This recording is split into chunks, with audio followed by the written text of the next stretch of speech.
So that's the interesting thing. There's two nomenclatures that we need to define in what your whistleblower's told you goes into his report. There's UAP, and that's grey. We just don't know at this moment. But Alien Reproduction Vehicle, I can tell you, is very, very clearly a reference to a vehicle that has been constructed from non-human technology that is being operated presumably by either private aerospace or the United States government. A male staff member in Congressman Brown's office not only confirmed the exhibit, but the fact that there were 3 discs at that exhibit. These discs were hovering off the floor without any visible means of support. They were referred to as Alien Reproduction Vehicles, also nicknamed the Flux Liner because they used high voltage electricity. This general got up and he was describing these vehicles. He described them as Alien Reproduction Vehicles, ARV for short. They also had a nickname for the aircraft. They called them Flux Liners. Now, flux is an electrical term for a high electrical charge. So, high electrical charge liner, or Flux Liner. Brad said that in this exhibit at Norton Air Force Base that a 3-star general said that these vehicles were capable of doing light speed or better. In his groundbreaking article released in October of 2024, accomplished journalist Michael Schellenberger brought a new UAP whistleblower's testimony to the public zeitgeist. This whistleblower uncovered the shadowy Immaculate Constellation, an unacknowledged special access program that consolidates observations of UAP by both tasked and untasked collection platforms.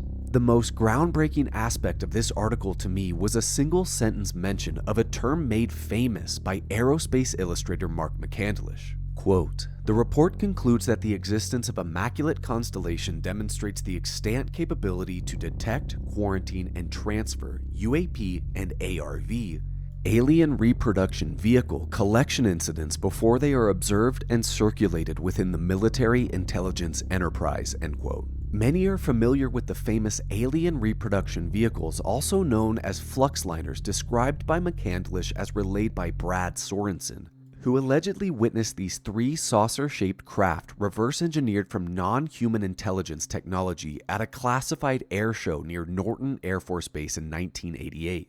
But what is the full story behind ARV? What is the origin of this term? And what stories can we explore to try and support or discredit Schellenberger's whistleblower? Why the conspiracies around Mark McCandlish and his 2014 documentary filmmaker James Allen's mysterious deaths?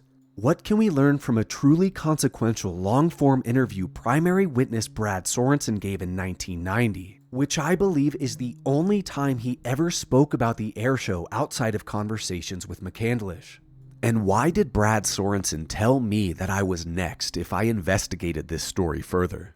Hey guys, it's UAP Gerb, and thank you so very much for joining me as we investigate and take a deep dive into the subject of alien reproduction vehicles as relayed by Mark McCandlish. The concept of successfully reverse-engineered UFO has perplexed me for many years, and with the direct naming of ARV in the Immaculate Constellation article, I believe it is a perfect time to finally dive into this subject. Let us analyze the testimony of the now infamous Mark McCandlish and explore all avenues of the alien reproduction vehicle. My name is Mark McCandlish, and for the better part of the last 30 years, I've been a conceptual artist, illustrator, and designer, working predominantly for the aerospace and defense industries. About 1988, I came into some information that indicated that the United States government was in possession of and operating a kind of anti-gravity technology through a system, an aircraft that was referred to as the Flux Liner or as the Alien Reproduction Vehicle. The late Mark McCandlish served as a highly decorated aerospace and aeronautical illustrator who devoted his talents to detailing sketches of advanced military and corporate projects. Mark's client list was astounding, including the U.S. Air Force, Rockwell International, Boeing, Lockheed Martin, as well as respected publications, such as Aviation Week and Popular Science. Viewers of my channel may remember Mark for his appearance on Stephen Greer's 2001 National Press Club panel, where he discussed the line art design of the Alien Reproduction Vehicle, aka Flux Liner. But few understand the full story and depth to which McCandlish explored these anomalous vehicles, a depth which very well may have seen Mark meet his demise. In the fall of 1988, McCandlish planned to attend an air show at Norton Air Force Base to network with military and government officials, as well as view new and innovative military aircraft with his good friend and fellow designer and inventor Brad Sorensen. A short time before the show on November 12, 1988, Mark regrettably dropped out to finish some lucrative design work for Popular Science and left Brad to attend the air show with a client of his. About a week after the show, Mark called his strangely absent friend. Brad sounded off. On the phone, absent was his often animated personality. Brad told Mark he had seen something he probably shouldn't have. How did you like the air show? And he just seemed completely different. When I talked to him on the phone, he sounded almost depressed. I mean, it was kind of a strange sort of reaction. And he said, well, I don't know. I think I saw something I wasn't supposed to see. And I said, well, how's that possible? Everything that's at the air show is sent there and flown there with the intent of putting it on static display, especially for the public. So how could you possibly see something that wasn't intended to be seen? He says, I got in to see a display that was a little more exclusive. Here is what Brad told Mark. Brad ultimately attended the air show with one of his clients described as a tall white man with glasses, an Italian-sounding name, wealthy, and a former Secretary of Defense or Undersecretary of Defense. Right around the time of the USAF Thunderbirds flyby at the air show, this individual issued Brad away from the main crowd. Mark initially assumed Brad and the man arrived to a hangar with 4 connected huts in the middle for this exhibit. But Brad would later disclose his client, amongst military personnel and dignitaries, boarded a military version of the Boeing 727 and flew north of Norton to Palmdale Air Force Plant 42. Both military and civilian that got on a military version of the Boeing 727, and they flew from Norton Air Force Base up to Air Force Plant 42, which is in Palmdale. A lot of people just consider it the Palmdale Airport. It was actually a facility that was built, from what I understand, by Lockheed back in the 1960s. And the hangar that is now serving as a Skunk Works hangar was the original construction site for the L-1011 Lockheed TriStar airliner. Now remember Palmdale USAF Plant 42, as we will discuss this facility later. Among the personnel sent on the 727, according to Brad, were the late California Senator Alan Cranston and Congressman George E. Brown Jr., who was at the time serving as the chairman of the Congressional Committee of Space Science and Advanced Technology. Possibly our most key individual here is Brad's client, the tall Italian man who passed Brad off as his aide to board the flight to the special exhibit. Brad seemingly never gave this man's name, or to protect Brad, McCandlish never publicly confirmed this, but with high confidence, Mark reasoned this individual was Frank Carlucci, the 16th U.S. Secretary of Defense succeeded by Dick Cheney. Let's analyze Carlucci a little more. From 1992 to 2003, Carlucci served as chairman of the Carlyle Group, a private equity and asset management corporation with over $400 billion in assets. I highly suspect is deeply involved with UAP programs. Since its founding in 1987 under David Rubenstein, the Carlyle Group attracted myriad senior statesmen for advisors and board members, including Carlucci, George H.W. Bush, Secretary of State James Baker, and former UK Prime Minister John Major. The Carlyle Group served as pioneer investors in defense and national security, such as acquiring the electronics division of General Dynamics, investing in Northrop Grumman, and from 1999 to 2001 owned EG&G, the same company deeply entwined in UFO lore from the testimony of Bob Lazar to serving as the parking lot hosting the Wilson Davis meeting. I would also like to draw your attention to Ronald Moultrie, former Undersecretary of Defense for Intelligence and Security in the Biden administration. Along with his good friend Dr. Sean Kirkpatrick, Moultrie served to spread disinformation by denying the existence of UAP at the 2022 UAP hearings. Moultrie, sometimes referred to as a gatekeeper of UAP programs, has some very strange ties to the Carlyle Group, such as serving as a board member in iCapital, a Carlyle-invested group, and serving on the board of directors for the Better Angels, funded by Carlyle's founder David Rubenstein. Carlyle Group is not the topic of our video today, but the ties here to Carlucci alongside his probable involvement in a classified airshow demonstrating ARV is of extreme interest. Walking into the Palmdale hangar exhibit, Brad was told by his client, likely Carlucci, to keep his mouth shut and to not speak to anybody due to unexpected things at the show. The exhibit featured numerous high-tech aircraft, including the losing model from the B-2 stealth bomber competition and advanced hovercraft that employed hidden thrust mechanisms. The show also had the infamous Lockheed Pulsar, aka the Aurora craft. The Aurora, sometimes referred to as Astra, has often historically been associated with a triangular-shaped, possibly reverse-engineered craft. But in 1988, Brad relayed a much more grounded yet highly advanced design. The Lockheed Aurora was described as a large flattened-out football, all black and covered in tiles not too dissimilar to the space shuttle. Aurora featured a synthetic vision system utilizing infrared seeker heads. There was at the exhibit, however, a secondary model featuring a canopy cockpit and 2 vertical stabilizers. Brad described this craft as employing 2 unusual propulsion systems, engines in the fuselage and external pulse detonation engines, allowing the craft to fly 10 to 15,000 miles per hour. Mark would later state Tom Keaton from Lockheed Martin Calabasas Division confirmed the existence of the Aurora to him. Brad then described a massive black curtain separating the hangar into 2 distinct areas. Brad made his way to the second half of the exhibit. And so this was, so he got kind of scared. He stopped talking, and so I said, well, let's have lunch. He was nervous about talking about it on the phone. So I go over there and we start talking, and as he's describing this stuff, he's describing the different features that he had seen. And well, how do you know that? I mean, if you could just look at the outside of the vehicle, how do you know what the inner workings is? He says, well, they had taken some of the panels off the outside so you could see the inside of, what the components looked like.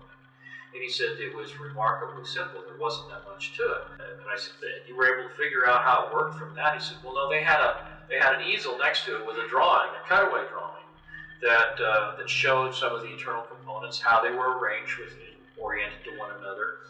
And then they had a little a TV monitor with a tape player below it that was showing this continuous loop of this thing sitting or hovering over like a dry lake bed out in the desert somewhere. And as you would watch the tape, this thing would make went from a hovering position, made these 3 little sort of hops going to the side, and then as the camera followed it, just went straight up and disappeared outside. Down to nothing in just a matter of a second and a half or so. When meeting Mark for lunch the following week, Brad would sketch and discuss what he observed at this special exhibit. The exhibit was populated solely by top military brass and influential politicians, and was guarded by men in berets with M16 rifles.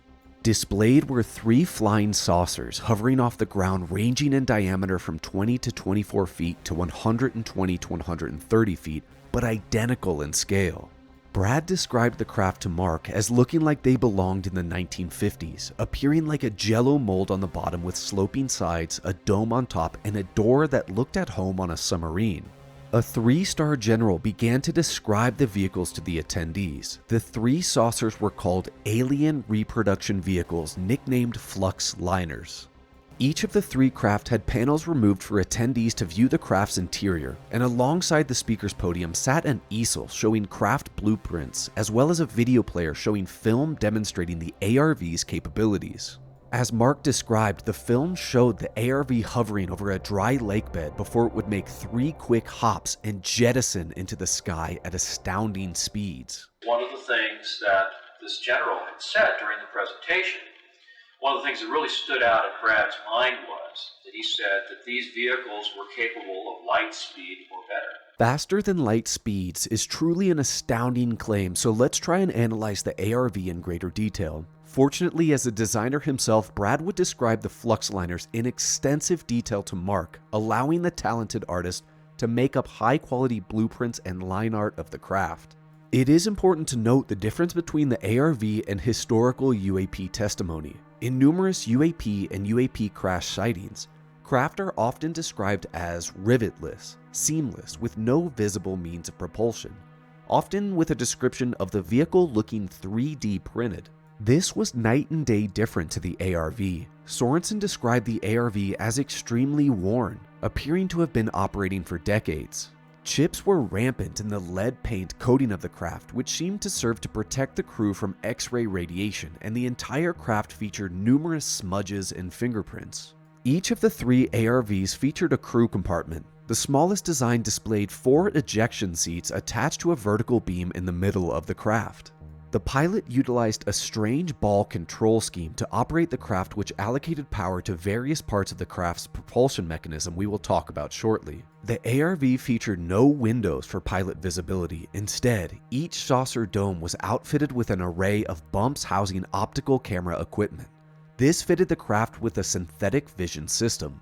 This synthetic vision system uses the same kind of technology as the gun slaving system they have in the Apache helicopter, except in this case you have 2 cameras, and it picks any pair of the cameras in that pattern of 6 that are around the circumference, including the one on the top. Whichever pair most closely matches the orientation of the pilot's head. So if he wants to look behind him, he can pick a view in that direction. The cameras slew in pairs, and he has a little screen in front of his helmet, and it gives him an alternating view. He has like a little set of glasses that he wears, and in fact you can actually buy a 3D viewing system for your video camera now that does this same thing. And what it does is it uses a beam splitter, which sends part of light one way and then part of it at a right angle and offsets it by about 6 inches. And then it has an electronic shutter in there that uses these like a liquid crystal type material that darkens and becomes transparent at intervals of about 1/60th of a second or 1/30th of a second. And so the cameras, as they're looking around, are giving him a right-left view. And the goggles, the things that he's wearing, he has 2 little projection screens inside his helmet. And they both project, well, 2 cameras, but 1 projection screen. And the glasses have that special blocking device that allows one eye to see and then the other eye to see, and at the same time the cameras are projecting right view, left view, right view, left view, but they're doing it at like 30 frames a second. And so when he looks around, he has a perfect 3D view of the outside, but no windows. The crew compartment or dome was completely separate from the propulsion system, and the propulsion system made no noise, featured no moving parts, and output no gases or exhaust. Interestingly, Brad would state many of the craft's components, including the crew jump seats and cameras, seemed similar to off-shelf components and not highly specialized for the ARV. Radial oxygen tanks, presumably for crew atmosphere, sat atop an enormous capacitor array estimated by Mark to be roughly 14 inches thick. Curiously, a radial arm sat above the capacitor plates, featuring the ability to extend outside the body of the craft. Mark theorized the purpose of this arm was for sample collection. Mark questioned Brad if, due to the capacitor array, he thought this meant the craft functioned via the Byfield-Brown effect, which converts electrostatic energy into propulsion. To learn more about electrogravitics, and I feel like I've said this in the last 5 videos, I highly recommend watching Jesse Michaels' video on T. Townsend Brown, and please note, I recently theorized Edwards Air Force Base, which is very close to USAF Plant 42 and Norton, engages in a reverse engineering ARV testing program. Historically, Edwards placed very heavy importance in alternative propulsion methods such as the Byfield-Brown effect. I highly recommend watching this video, as over the course of this ARV exploration, we will further discuss ties to Edwards. Brad stated perhaps the Byfield-Brown effect had some sort of application here, but the ARV were in fact utilizing energy drawn from quantum fluctuations, aka zero-point energy. This again calls back to the witness Ed I covered in my video on reverse engineering at Edwards Air Force Base, who commented on the existence of zero-point systems. There is a scientist in Utah by the name of Maury B. King. He's written a book called Tapping the Zero-Point Energy, and what he maintains is that this energy is embedded in space-time all around us. It's in everything we see. I think it was, I don't know, was it James Clerk Maxwell speculated that there's enough of this flux, this electrical charge in the nothingness of space, that if you could capture all the energy that was embedded in just a cubic yard of space, that you'd have enough energy to boil the oceans of the entire world. That's how much energy is sitting there waiting to be tapped.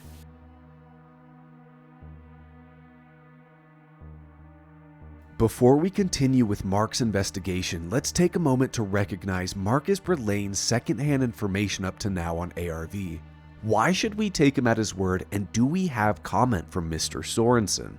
Due to not having journalistic discretion, Mark historically regretted introducing Brad's full name into the story. And I had a colleague, a friend, who I'll just call Brad for the sake of this discussion. Some people know what his last name is, and I've tried to discontinue using his name, principally because disclosing of his name has brought a lot of unwanted attention to him and his career. I don't know specifically what, if any, or how much harm has come to him in terms of his career because of my disclosures. I have to say that not being a journalist, not having a background in journalism, I didn't really know when I was being prodded by people in the Disclosure Project to name names and things like that, which I did, that this could be potentially and very harmful to the individuals who had been the original source of the material. In the case of Brad and another individual who had occasion to see one of these things up close when he was actually in the service in 1973 at Edwards Air Force Base, there were a lot of details that were not only seen by these individuals, but were also explained to them, basically to understand what they were looking at. Brad has been strangely radio silent on Mark in the story of ARV. Well, of course, I got in contact with Brad. Interactions with him from the get-go were extremely hostile. I was told, quote, Mark McCandlish was a stupid, dramatic, selfish fool who died because he could not keep his mouth shut. Learn from this, end quote. This statement is in relation to Mark's strange and controversial 2021 passing, allegedly resulting from a self-inflicted gunshot wound we will revisit later. But Brad's words directly imply Mark's words got him killed. Further interactions with Brad would lead to him saying, I cannot cover this topic without facing mortal peril, and to say goodbye to everyone I love if I continue to investigate Mark and the subject of ARV. I was even told I would never see it coming. My most interesting interaction with Brad stemmed from asking why Mark was allowed to talk openly about this topic for 20 years. I was told Brad protected Mark until he could not. We will discuss this further later. Hostile and silent, Brad has historically refused to comment on this case. But for this investigation, I have uncovered some documents I have never before seen discussed in the public domain. In December of 1990, 2 years after Mark and Brad met to discuss the Flux Liner, Mark relayed the contents of the restricted airshow to William B. Scott, Senior Engineering Editor of Aviation Week and Space Technology. Bill would feature some of Mark's sketches on the pulse detonation Aurora craft on the respected magazine and reach out to Brad for comment on the experimental aircraft and more strange craft, as some of the craft Mark described matched eyewitness accounts relayed to the prestigious magazine over the years. Around this time, Brad went silent, even secluding himself to Mark, but not before Bill Scott was able to interview Brad on December 3rd, 1990. Let's dive into this interview I have never once before seen discussed. Brad stated he was not officially invited to the hangar in which the strange aircraft exhibit was stored. He was, as Mark stated, passed off as an aide for a gentleman who served within the Carter administration. Seeing as Frank Carlucci was deputy director of the CIA for Carter, he may still serve as a logical choice here. But why did Brad take this interview? Well, as he stated, quote, "'Cause I love America and the whole 9 yards, but I'm also a Democrat, and I don't think we need this type of spending on military equipment. It's just nuts. And that's what the whole meeting was for. Appropriations of billions of dollars to develop new craft," end quote. Very interesting statement. The 30 or so individuals present here were to be shown prototype and craft functionality to attract investors to these black budget projects. Brad described blue fatigued and suit-clad men conducting the briefings at the special air show with exotic yet prosaic craft on display. Quote, "Diff in each area, like a specialist in each area. Some wearing suits, some wearing military, like Air Force, Colonel, Major, something like that. I did not see any stars in there, like generals of any sort. If there had, I would have noticed that," end quote. Bill and Brad discuss some of the VTOL, vertical takeoff and landing craft at the show, and the utilization of depleted uranium shells. Brad even noticed the V-22 Osprey was present, whose first official flight was conducted in 1989. The witness also confirmed the presence of California State Senator Alan Cranston. The rest of the crowd all appeared to be senior individuals, 45 to 60 years old. No support staff or aides surrounded what Brad referred to as the people. This section of the exhibit was likened to the hangar deck of an aircraft carrier with tightly packed craft. Most of the craft appeared to Brad as one-off prototypes. One of the enclosures featured the losing B-2 bomber prototypes, just as Mark would later state. Brad also confirmed the unmanned, elongated, football-shaped Aurora craft that looked extremely similar to Mark's sketches but with a more tapered back. The craft was enormous, almost 100 to 110 feet in length. The dual propulsion system of the Aurora was also confirmed. Internal fuselage engines were utilized to get up into the air. Then pulse detonation engines were used to accelerate the craft to truly incredible speeds, 6 to 8 Mach, which is why the craft was unmanned. The present officials were extremely proud of the Aurora craft, stating, quote, "Within an hour and 20 minutes they could take out every city over 1 million in the Soviet Union," end quote. Bill Scott asked if the Aurora was the most exotic thing on display. Brad responded with a resounding 3 no's. Brad would then state Mark's ARV drawing was so GD accurate, there was little he could further specify about the craft. When Brad first witnessed the Alien Reproduction Vehicles, he was reminded of a nursery rhyme, labeling the craft Daddy, Mommy, and Baby Bear, as the craft seemed identically crafted to the same proportions but in different sizes. The smallest was roughly 20 feet in diameter, medium 60 feet, and largest 120 feet in diameter. Brad stated he thought the craft were very poorly built compared to the other craft on display. Quote, "They had been built by scientists who didn't know a hell of a lot about laying up composite materials or whatever," end quote. The crew compartment sphere appeared to have messy filaments for the sole purpose of holding in pressure. The entire craft was coated with a thick, heavy lead paint. Brad confirmed the ARVs were hovering, not connected to the floor. Brad was told the 3 craft didn't need a fuel source. They had found a new fuel source that was everywhere in the universe, on the order of 500 times the speed of light, allowing the craft to travel 5 to 8 times the speed of light. Brad would dive into the gravity manipulation propulsion system, which Mark would later on discuss further. The craft was able to output 10 to the 26 power joules per cubic meter of space. Utilizing the synthetic vision system and pilot control ball, the vehicle was able to allocate power from the capacitor plates to travel to very different destinations, all with the ability to withstand 85 Gs of acceleration. The local area around the craft was not subject to inertial forces. Mark will expand on this later on. Curiously to Brad, the craft didn't feature food or long-term provisions, nor were any compasses or navigational charts present. Drawings, diagrams, and videotape showed the craft flying in jerky, serrated, up and down patterns before jettisoning out of sight. The craft did not appear to involve normal aerodynamic principles. The exhibit attendees were told there were only 3 craft in existence. Quote, "You can take this how you want to. We took all of it with a grain of salt, but..." The guy said that with this group of craft that, they had been everywhere in the solar system and there's no life, end quote. I must make a correction here, as initially Brad said no life in the universe, but he corrected this to mean solar system. The men running the ARV exhibit claimed they copied the concepts of the vehicle. Bill asked if the non-uniformed man answering audience questions discussed what the vehicles had been produced from. Quote, "Well, they tried to avoid it. They said something about 1947. They had some sort of a contact, telling them that we had no right to use nuclear weapons, okay? That it was more disturbed than we knew. Cease and desist," end quote. Brad would then give, in my opinion, the most interesting statement of this entire interview. "And all they really needed to do was give us the truth, and we would either take it or leave it. They just said that they had come across some hardware, tried to make contact with these. The others didn't want to make contact. They just wanted to deliver the news and leave, okay? But back in 1947, we had just won the war. We felt pretty damned cavalier and we attacked, basically, okay? Rather than fighting back, they just tried to destroy all of their stuff and get away. And they didn't get all of it destroyed. That's what they said.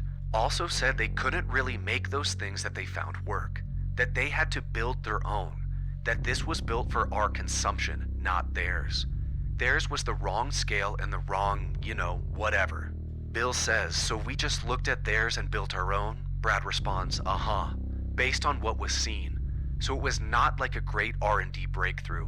It was just copying something that they had seen to the best of their abilities. I need to take a moment to stress just how important this interview with Brad Sorensen and Bill Scott is. Quite often you will see individuals criticize Mark McCandlish's story because they claim he is relaying secondhand information. As we saw in this interview, which I have never seen once discussed before, Brad confirmed not only the air show, not only the Aurora, not only the B-2 losing competitor and the stealth bomber prototypes, but also the ARV craft as saucers with faster than light speed capabilities. This is massive to see this in Brad's own words. Why did Bill Scott and Aviation Week and Space Technology never publish this segment? Well, it makes sense, as we saw in the document where Bill states that he had trouble believing some of the things Brad said because it had to do with flying saucers that were capable of light speed that were copied from other beings and technology dating back to 1947. Just wanted to take a minute to say that if you want to read the entire interview, I highly suggest it because I just did a summary here. The entire thing is quite mind-boggling. Back to the investigation. Was the ARV technology copied from the 1947 Roswell craft? The crudeness of the craft makes logical sense when in context scientists and engineers couldn't make the found anomalous craft work. The men spearheading the ARV program wished to build a fleet of these craft, but sought appropriate funding for it, hoping the Bush administration would be as enthusiastic as the Reagan administration about building up these reproduction vehicles. Never was it revealed who these vehicles belonged to, or who these men reported to. Wow guys, so 11 years before Mark appeared on the Disclosure Project making the term ARV famous, Brad had actually confirmed the story all the way back in 1990. Included in these interview notes is a sketch of the exhibit which I believe was drawn by Sorensen's hand. Let's circle back to Mark and dive into his investigation around the ARV.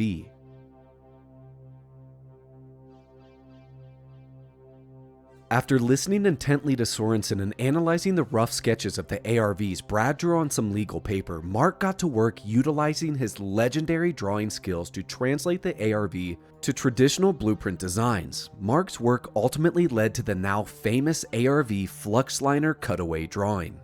One of the original blueprints of the Alien Reproduction Vehicle, which I produced in March of 1989.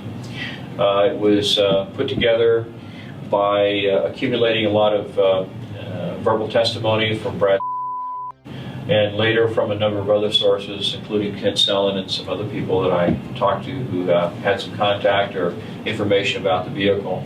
In this clip, we heard Mark mention alongside Sorensen, his design was based on the testimony of others who had seen the craft.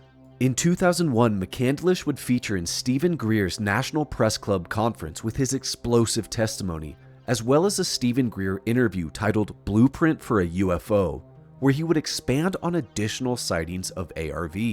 Later, spoke to a gentleman by the name of Kent Sellen that I met at an air show at Edwards Air Force Base in 1992, the first unveiling publicly of the B-2 bomber. He indicated to me that in 1973, when he was a crew chief working on experimental aircraft at Edwards Air Force Base, that he had unintentionally wandered into an area where there was a classified aircraft, namely the ARV. He described it in detail, and he added other details to the account concerning the configuration and the operation of the vehicle that Brad Sorensen was not aware of. According to Sellen, while working for the Air Intelligence Agency at Edwards North Base, he witnessed the Flux Liner ARV in 1973 when cutting across the base to retrieve a ground power unit. Sightings of ARV at Edwards are possibly corroborated within the long-lost files of Leonard Stringfield. In crash retrievals of the third kind, fantastic CAD designer Michael Schratt gained access to the files of the late Stringfield in MUFON, Ohio. Here, Schratt would publish cases that had not made their way into the crash retrieval status reports 1 through 7. Leonard received information from a Class A witness who claimed to have witnessed a captured UFO at Edwards. This pilot was given permission to cut across the base in a USAF security vehicle when he stopped at a group of hangars to ask for directions. Within the open hangars, the witness observed a large, disc-shaped craft with a clear, transparent dome on the top. The witness was immediately told to vacate the area. The incident allegedly took place in the 1960s. Similar instances exist in the files of Stringfield, such as the testimony of one Mr. Hines, who relayed secondhand info from a source at Bell Labs. In the early 1950s, this source saw a UFO retrieval or test craft being brought into a California airbase. The source additionally saw a cutaway of the craft. The fantastic 2014 documentary we've been pulling clips from, titled 0 Point: The Story of Mark McCandlish and the Flux Liner, explores an additional witness who claimed to have knowledge of the ARV, one Lieutenant Colonel John Williams. Williams' 2000 testimony also features briefly in Stephen Greer's fantastic disclosure briefing document. Williams served as an electrical engineer in charge of construction projects for Military Air Command at Norton from 1981 to 1982. The lieutenant colonel stated he knew of a facility within Norton Air Force Base that was so secretive not even the base's wing commander was allowed access. Rumors circulated the base facility housed a UFO. Very little more than rumors here in Williams' story, however, even the implication of a craft near Norton is worthy to analyze. Mark's pursuit of tracking down other witnesses of ARV was relentless.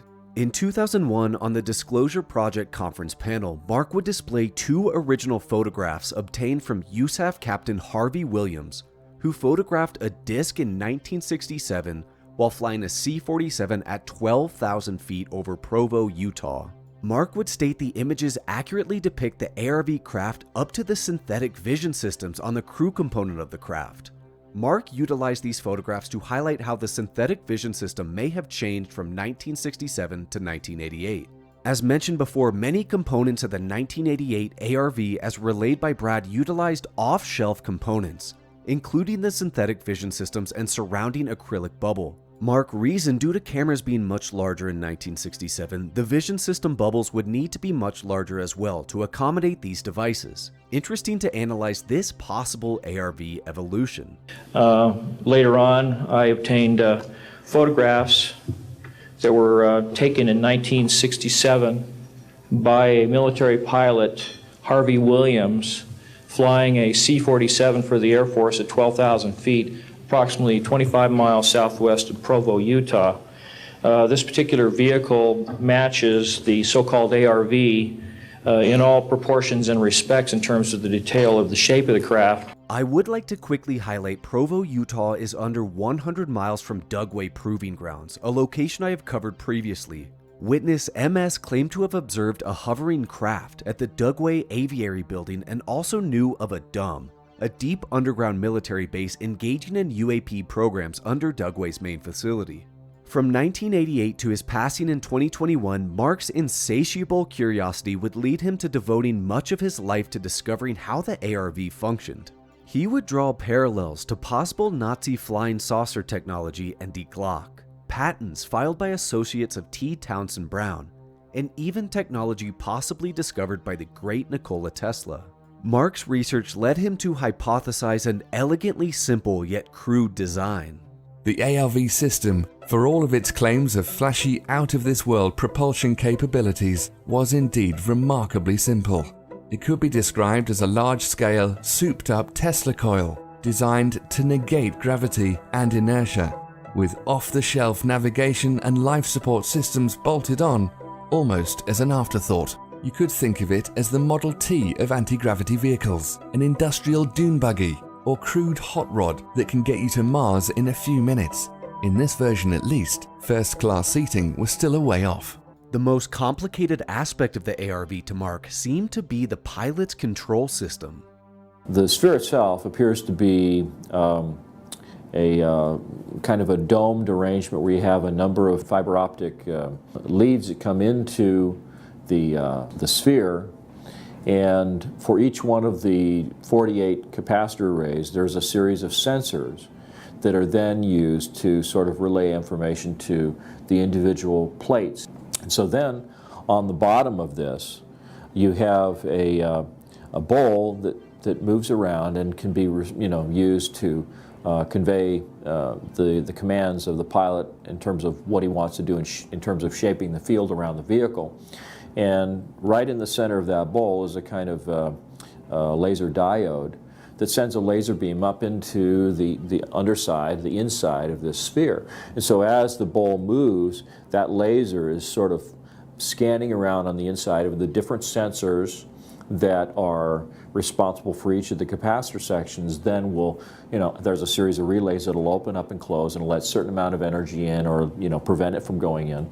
And when it's dead center, it means that all of them get the exact same amount of information. You just go straight up. If you want to bank to the right, then you bank this to the right. It sends the laser signal over to the opposite side of the dome, and it says that the opposite side of the craft is going to get more energy, so it banks in that direction. It's kind of like in a helicopter, in the swash plate of a helicopter. When you want to bank to the left, you create more deflection in the main rotor on the right side so that it begins to bank to the right, or bank to the left, excuse me. So it's kind of the same principle. Mark theorized the craft operated in space-time similar to an Alcubierre drive, a system that compresses space-time ahead of a craft and stretches space-time behind a craft. The area between these two vectors creates a localized space-time, reducing inertial effects and mitigating g-forces for the craft. The Alcubierre drive allows for a faster-than-light travel system. However, the validity of this drive has been debated endlessly, and I simply do not have the physics capabilities to contribute to this argument. This mitigation of g-forces and inertial dampening seems to be present in numerous historical UAP sightings where instantaneous acceleration is observed.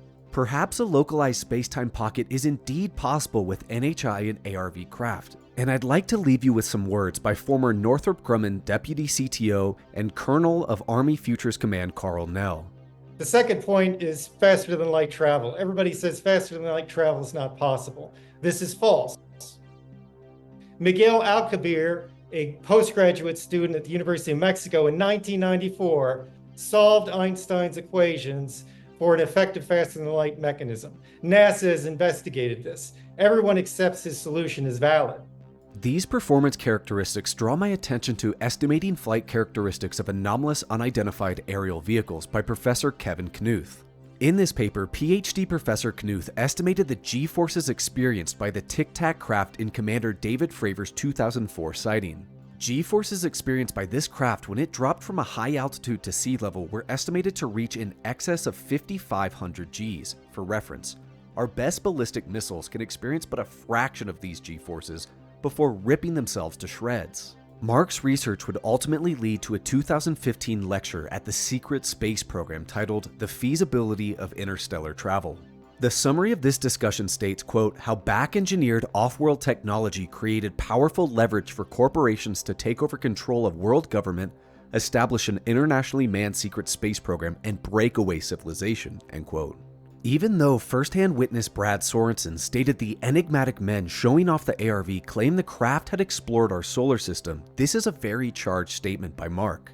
Oftentimes, the phrase secret space program is associated with unexplained claims and outright bizarre stories. So let's instead analyze the claims of Gary McKinnon and Edgar Fausch in relation to a secret space program. I have spoken about USAF Master Sergeant Edgar Fausch myriad times, most recently analyzing his claims of encountering full anti-gravity propulsion systems for a secret space fleet while working for the proposed Defense Advanced Research Center in 1979. Fausch claimed triangular-shaped craft titled TR-3B leveraged reverse-engineered technology to provide logistics and transportation to a secret space fleet. Construction of these craft are allegedly a joint effort by Northrop Grumman, Lockheed Martin, Boeing, Teledyne, and the project is managed by the NRO, CIA, and NSA. Fausch's testimony is extremely impactful for me due to stating pilots of the TR-3B craft are few and far between.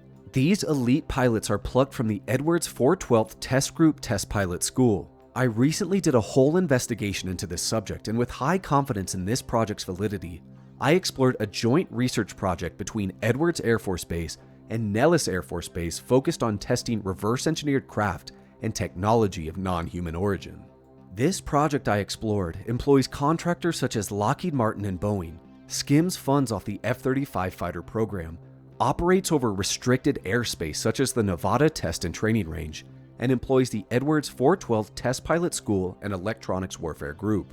Have no fears that TR-3B will get a full exploration of its own, but context around Mark's discussion on a secret space program is extremely valuable here. Additionally, remember if you will U.S. Army Green Beret RA, who witnessed the Off-World Technologies Division at the Naval Surface Warfare Center in Crane, Indiana. RA stated in an interview to me while performing operations on Nellis and nearby DOE-owned land, he was witness to triangular-shaped craft operating off electrogravitic propulsion. In 2002, British hacker Gary McKinnon was arrested for hacking into U.S. Army and NASA computer systems. McKinnon claimed amongst mundane files was an image housed in the NASA Johnson Space Center featuring a cigar-shaped object stationed in near-Earth orbit. McKinnon also claimed to have found a document on a NASA server titled Non-Terrestrial Officers, containing names and ranks of USAF personnel. Amongst these documents were tabs for material transfer between ships. This already draws parallels to Fauch's TR-3B logistics and personnel carrier ships. So maybe this idea of a black budget hidden space program isn't so fantastical. Let's see what Mark has to say in this discussion. I want to talk to you about a few of the different vehicles that I believe are being used in the secret space program or have been used in the secret space program. Craft listed here are of course the Flux Liner Alien Reproduction Vehicle, as well as the first generation Aurora constructed by Lockheed, and a triangular-shaped craft out of Lockheed Skunk Works that allegedly served as the target for a 1989 Germany crash retrieval operation. McCandlish detailed how his first suspicions of highly classified black-budget aircraft programs arose when he met two Lockheed Skunk Works personnel who commissioned Mark to illustrate a pitch to DoD for a new jet with extreme speed capabilities. Mark compared components of scramjet technology to create what he thought was an extremely eye-catching design. Meeting with these Skunk Works personnel, they grew furious with Mark, accidentally letting it slip aircraft components would tear apart during Mach 17 speeds or 13,000 miles per hour.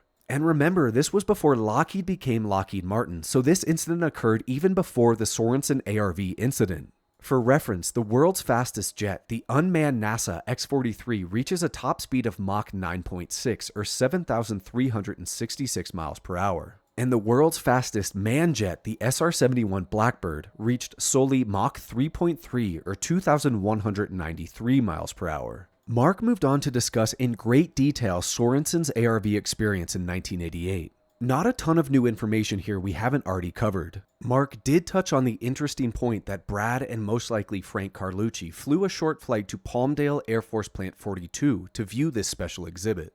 As they were going into the hangar, the gentleman turns to my friend and says, he just realized that there are some aircraft on exhibit here that you're not cleared for, to security-wise. You are not cleared to see these aircraft, so just enjoy the show, walk around, listen, take a look, but don't say anything to anybody. So he goes in. I don't know how well you can see this because it came out kind of light, but there were two pieces, or two sections to this particular hangar on the inside. I would like to add, Air Force Plant 42 in Palmdale is less than 30 miles southwest of Edwards Air Force Base. The site features a sizable Northrop Grumman facility as well as Lockheed Martin hangars and the home of the infamous Lockheed Martin Skunk Works division. The claim these ARVs were shown at Plant 42 very near Edwards matches very closely with my previous thesis of a joint reverse engineering program out of Edwards. Now, Witness Ed stated he worked on joint programs with Lockheed Martin and Boeing, yet historically Northrop has been additionally implicated in the construction of the TR-3B Black Manta craft and an anti-gravity disc known as the Great Pumpkin developed at Northrop Grumman Advanced Concepts and Technologies Division, Palmdale, California. Hang tight, guys, because our next project will cover U.S. aerospace craft allegedly built with NHI technology, especially because there are numerous claims of joint developed reverse engineered craft from Lockheed Skunk Works and Northrop Grumman. All of these deviations from Mark's story are to say I find the continued parallels between the Alien Reproduction Vehicle and the 412th Reverse Engineering Group at Edwards and Nellis quite tangible, as well as the addition of Northrop Grumman to the core contractors engaging in ARV. Mark leveraged his understanding of physics to discuss how the ARV craft possibly generated 3 different electromagnetic fields. One created by the primary windings of the Tesla coil, one created by the windings in the center, and finally one created by a low-temperature plasma fired through the center. And guys, I say this all the time, physics really isn't my strong suit, so please watch the lecture for a better understanding. So in the process, what I really think that I've sort of stumbled across is a way in which this system here has 3 different electromagnetic fields. It has the one created by the primary windings of the Tesla coil. It has the windings in the center that also creates their electromagnetic field. But then when that plasma ring, or I should say it's actually a sort of a low temperature plasma-like phenomenon, or a virtual plasma, it fires down through the center, and it also creates its own set of electromagnetic field lines. And so what happens is you have an effect that's very similar to, you've heard of the electromagnetic pulse that occurs when a nuclear bomb goes off. Well, they actually have a weapon. It's called the explosively pumped electromagnetic pulse weapon. And it does the same thing. And what it does, it just combines overlapping electromagnetic field lines, and then using explosives, it pinches it pinches all those magnetic field lines, and it creates a powerful pulse. And so what I'm suggesting to you is that process is actually forms a kind of a doorway for tapping into this zero-point energy. Now, why is that significant? Why does that mean anything? Well, part of the reason is that this device, when it taps into zero-point energy, they've shown that zero-point energy is actually responsible for the effect of gravity, for inertia, and for mass. And so if you're pulling some of that energy out of the environment, it may be, even though there's an infinite amount, I mean, some of the latest figures are 10 to the 109th power joules per cubic centimeter. That's one of the latest figures I've seen. That's a monstrous amount of energy. That's enough energy that if you took all of the energy that's in this amount of space-time and were able to tap it, it would be able to boil off the oceans of the entire planet. So you can see how this technology makes a hydrogen bomb look like a firecracker. That's probably one of the reasons why there's such a tremendous effort to suppress it, because in the wrong hands, obviously, it could be weaponized and be very dangerous. Now, for example, Einstein said you can never travel faster than the speed of light because as you accelerate through space-time, your interaction with the zero-point energy that's embedded in space-time raises your mass. And so it makes it harder and harder for you to go faster and faster, so you can never really reach the speed of light. In fact, he said, if you could, that as you approach the speed of light, that your mass would become near infinite. So imagine then that you're actually using the free energy of zero-point energy. You're tapping that as your propulsive force. You're using it in the environment. So there's a couple things that might happen when you do this. One is that it reduces the mass of your vehicle because you're using the stuff that would otherwise create to its increase. And you're using that to do work. You're using it as a propulsive force. So under that theory, you could actually be able to accelerate up to and beyond the speed of light, because the very energy that would be ordinarily slowing you down by raising your mass is actually what you're using to push you along. I do find it very interesting since 1975 Los Alamos National Labs was conducting extensive research into these explosive magnetic flux compression generators. Mark would then highlight a Polaroid image taken north of Cedarville, California in the spring of 1984, which he purported may be one of the only photographs in existence of a string of vehicles used in this secret space program. Mark even illustrated the craft based on the eyewitness's testimony. Now, under a loop looking at the original Polaroid, you can actually see a little bit more detail. This was a drawing done by the eyewitness, the fellow who took the photograph. And there were some things about it that I could probably go into, but the thing that's important to remember is that some of the features look remarkably like some of the structure on the so-called Alien Reproduction Vehicle. And in fact, it did seem apparent to him that these wingtips, if you want to call them that, could actually rotate inward so that this thing would actually become more of a triangular shape, which also, of course, would help with issues like storage. Now, this is a little bit more detailed drawing that I did based on what I could see through the loop. Near the end of the presentation, Mark circled back to the May 1989 East Germany crash recovery of a Lockheed Martin advanced aerospace vehicle. This craft recovery is claimed to have been executed by special forces, ringing parallels to the numerous claims of JSOC units involved in foreign and domestic UAP crash retrieval operations. Mark likened this craft to the F-117A stealth fighter utilizing stealth technologies. The most interesting component of this craft were the 3 spheres on the underside of the craft appearing to be made of a white superconducting ceramic material. The crash of this vehicle allegedly broke off the tail section, dislodging one of these spheres. The pilot involved with the crash told Mark the retrieval team was ordered not to touch the sparking sphere with bare hands. Mark theorized these spheres utilized some sort of cryogenic fluid to harness zero-point energy systems, meaning the craft may have employed ARV systems.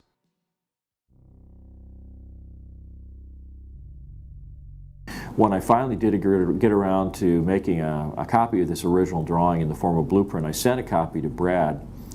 And one of the first things that he said to me on the phone was, and he wasn't kidding when he said this. He said, "You know, Mark," he says, "this drawing is about as accurate as you can get." He says, "Every detail, every aspect of it is right on the money." He said, "It is so accurate in every way."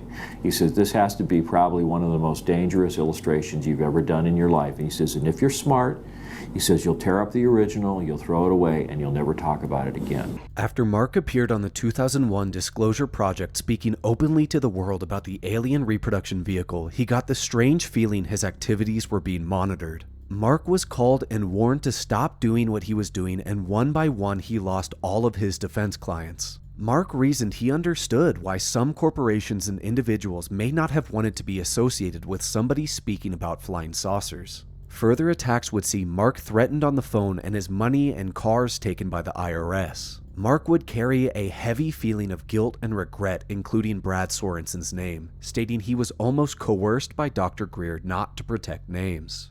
I mean, there's many times I lay awake at night with my 9mm under my pillow, loaded, and I wonder why they haven't killed me. You know, I honestly do.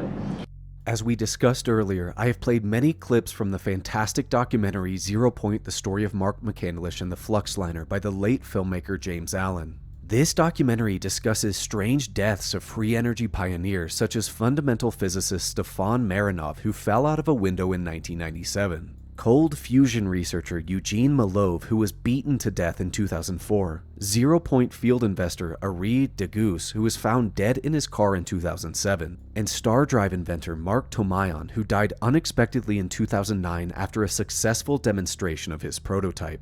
The best example here is the case of Amy Eskridge, which I may save for a future full investigation. Dr. Amy Eskridge was a 35-year-old scientist and co-founder of the Institute for Exotic Science in Huntsville, Alabama. In 2022, Amy died in what was ruled a self-inflicted instance. However, an incredible amount of controversy surrounds her passing. Leading up to her death, Amy had been lecturing on behalf of Holocron Engineering, a gravity modification R&D company, discussing historical anti-gravity experiments and modern black projects associated with developing the anti-gravity TR-3B craft. Again, we'll save this for another time. Mark admitted he had no idea what the ARV and these technologies were used for, but he did state clandestine military operations may stop at nothing to prevent these technologies from leaking to the public and foreign adversaries, and housing these programs alongside defense contractors would strengthen classification of programs utilizing these systems. And these strange deaths very well may include James Allen of the 2014 documentary. The details around his death are highly suspicious. This is the young man who produced the film that you'll probably have a chance to see later on, James Allen. He's passed away now. And this was literally just a month before the film was being released. And he suddenly became very sick, was in the hospital. He died within 2.5 months. And the manner of his illness was so peculiar and so strange, we decided to go have some pathology done. And what we found, it's really hard to see on this chart because it's so small. I wish I could blow it up somehow. But basically, all of these little things here, we see an H next to those levels right there. Those are all radioisotopes like uranium, thorium, beryllium, cadmium. Things that you would not find naturally occurring. So it seems apparent to us that he was poisoned using radioisotopes. And so I would like to dedicate the memory or I'd like to dedicate this presentation to the memory of my friend James Allen. He's a brilliant young man, had a great potential as a filmmaker ahead of him, and I thank him for the time that he dedicated to documenting what I did. On April 13th, 2021, at the age of 69, Mark was found dead in his home from an apparent self-inflicted gunshot wound to the head. That day of April 13th, Mark had spoken to his friend Rick Price and told him he would call him later. Mark additionally spoke to his girlfriend and told her he would speak to her when he arrived to work at her animal shelter. According to Robert D. Morningstar, Mark was supposed to testify to elements of the Senate on UAP in June of 2021 and had been in contact with Senator Rubio. Was Mark's death truly his choice? I am reminded of what Brad told me when I asked about Mark's death. Quote, Mark McCandlish was a stupid, dramatic, selfish fool who died because he could not keep his mouth shut. Learn from this, end quote. Why was Mark allowed to investigate and speak on the ARV from 1988 to 2021? Was testifying to the Senate, possibly including Rubio and the Gang of Eight, the final straw? I am again reminded of Brad's words, quote, I protected him until I could not, end quote. Hey guys, I know we ended on a very somber tone, so I would just like to take a moment to dedicate this video to the memory of James Allen and Mark McCandlish. Without Mark's work and James Allen's work, none of this would have been possible. I'd also highly recommend watching the 2004 documentary, 0 Point, and the story of the Flux Liner, as well as Stephen Greer's 2001 NPC and the interview with Mark titled Blueprint for a UFO. If you didn't notice earlier, I would also highly recommend reading the 1990 interview with Bill Scott, the senior engineer of Aviation Week and Space Technology, and Brad Sorensen. Now, after that massive investigation, what do you guys think? I personally find the story of the ARV one of, if the not most interesting stories in all of whatever you want to call it, ufology. Even before the Schellenberger article with Immaculate Constellation and the mention of ARV, there was something about the McCandlish story that always stuck out to me. The level of detail with which he described the Flux Liner as relayed by Brad. And now after finding this interview with Brad, some of these small intricacies that Mark would say, this is how Brad acted. You know, usually he was very animated and quite, lively. And then in the interview with Bill Scott, we see, Brad using foul language and being very descriptive. I took special note of him kind of making fun of the designers of the ARV craft, saying clearly this was made by scientists. Brad as an industrial designer and Mark as a designer, they carry a certain swagger with their design, sleek, beautiful, especially Brad as coming from a car designer background, him just making fun of these scientists, saying it was clearly made by them. Now, I think the most shocking part of Brad's testimony in the 1990 interview is the statement of how these individuals in charge of the ARV got their hands on the craft, copied the technology, couldn't figure out how it worked from somewhere in 1947 with others, with beings that tried to take their technology off the board for humans. It wasn't meant for us. This harkens back to many stories in ufology about the Roswell craft, about humans getting their hands on technology forcefully, and stories in the private sector about companies and scientists not necessarily knowing how exactly these craft function. And thus we get a poor man's copy in the ARV. We have these off-shelf components, the synthetic vision system, the jump seat, the radial oxygen tanks. It's quite interesting. And I also found it quite puzzling how Brad says he doesn't know who these craft belong to or what exactly they're for and report to. Part of me thinks wondering about this secret space program, the craft as Mark described as possibly taking samples, if for these kind of black budget operations, which may function in sort of a closed loop, there are stories of these places, facilities, programs operating in cash transactions and utilizing analog computers to completely stay off the books. One must think, how do these programs get their hands on materials, raw materials, metals, composite materials, rare earth elements, lithium? This begs the question, what if these ARV craft, what if one of their primary responsibilities is to, visit the asteroid belt or near Earth objects and kind of retrieve metals, precious metals, for these programs to operate and continue their research and continue their development. I'm just spitballing here. Of course, the reality is probably much stranger, especially when we factor in stories to Edgar Fausch and the TR-3B for troop transport and logistics. You know, does this secret space program have some sort of station across our solar system? I also want to remove this secret space program away from sort of the more Corey Goode 20 and back type stories. Of course, some of these claims are quite fantastical, especially with Corey Goode, the 20 and back story, which is essentially a story of indentured servitude to work alongside extraterrestrials and humans in a space program. Corey Goode, the manufacturer of this story, actually detailed these lies under oath. So let's separate from those, and we can take a much more grounded analysis to the secret space program. Part of it may be for nuclear superiority.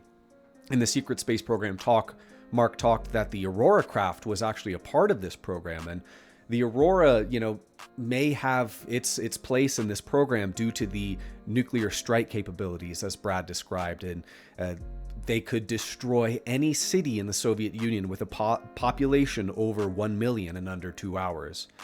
So how interesting is this? The combination of Mark McCandlish's ARV with the entire testimony of Brad. Now that we have words from Brad's mouth, you know, forget the guise of death threats towards me, telling me that to say goodbye to everybody I love, which, to be quite honest, I wouldn't get too hard on Brad about this. I think if anything, he's just probably trying to ward off amateur investigators off this case, because there is a real and present danger here. But being able to look at the story through Brad's words, you know, I can only think of two differences between Brad's and Mark's stories. One of these, in the secret space program talk, Mark spoke that the craft wasn't made of too much metal, that most of it was composite materials. In the interview with Brad, he mentioned that a lot of metal was used. So this may have just been something that evolved over time. You know, maybe Brad thought the filaments on the crew compartment and composite materials were in fact metal, and so forth. Also, Brad stated in the interview there wasn't many stars, so general ships there, but this was in relation to the first interview with some of the terrestrial craft. He didn't actually specify if the generals were present for the ARV demonstration in that interview, which Mark said the 3-star general was demonstrating the flight capabilities on the videotape. So yeah, guys, we have the full story of ARV, and this is just one facet of ARV. We also have the full TR-3B investigation dating back to Edgar Fausch to go down. And then we have a whole array of vehicles purported to be using NHI technology to some extent, from artificial intelligence to full components and propulsion systems. And I think there's a total of 10 to 15 of these alleged craft, of course, 3 of them being the Flux Liner, the Aurora craft, and the, my mind's skipping a blank here, the TR-3B. But we have plenty more to investigate with ARV. This isn't just McCandlish, but this story was made famous by McCandlish. So when Schellenberger mentions the story of ARV in the whistleblower report, I immediately think of these crude jello saucers with jaggedy flight dynamics that can travel faster than light speeds. Now, this is a very serious topic, guys. I don't want to draw any attention to Mark's grieving family, and of course James Allen's presumably still grieving family, but it was worth kind of highlighting the strangeness around these passings, especially Mark possibly being, set to testify in June of 2021 before congressional and Senate elements. It begs the question, did Brad's protection of Mark, in whatever capacity and whatever facet that was, run out when Mark decided to testify before Congress? Was it all fine and dandy for him to be running around with Greer and saying these things in documentaries and having fun, but as soon as it came time for him to be subpoenaed or to swear this under testimony, that was enough? I don't know, but so much respect to Mark. What a beautiful soul. During these past couple weeks, I've got to watch dozens, if not 50 plus hours of Mark speaking, and he truly was a great loss to humanity. What a beautiful artist, what a beautiful, eloquent person, and thank you, James Allen, again for making such a beautiful documentary. With this episode, guys, I hope you enjoyed it. This was one of my favorite investigations ever to create, and with that being said, please remember to like and subscribe. I have a Patreon. I don't gatekeep any content there, only support what you think the channel is worth. And guys, I will catch everybody on the next show Oh, wait, real fast. I do plan to attend the November 13th hearings and the Soul Foundation, so I should have live coverage from those, boots on the ground. But anyways, guys, with that being said, thank you so much for joining, and I will catch you all on the next show. Bye.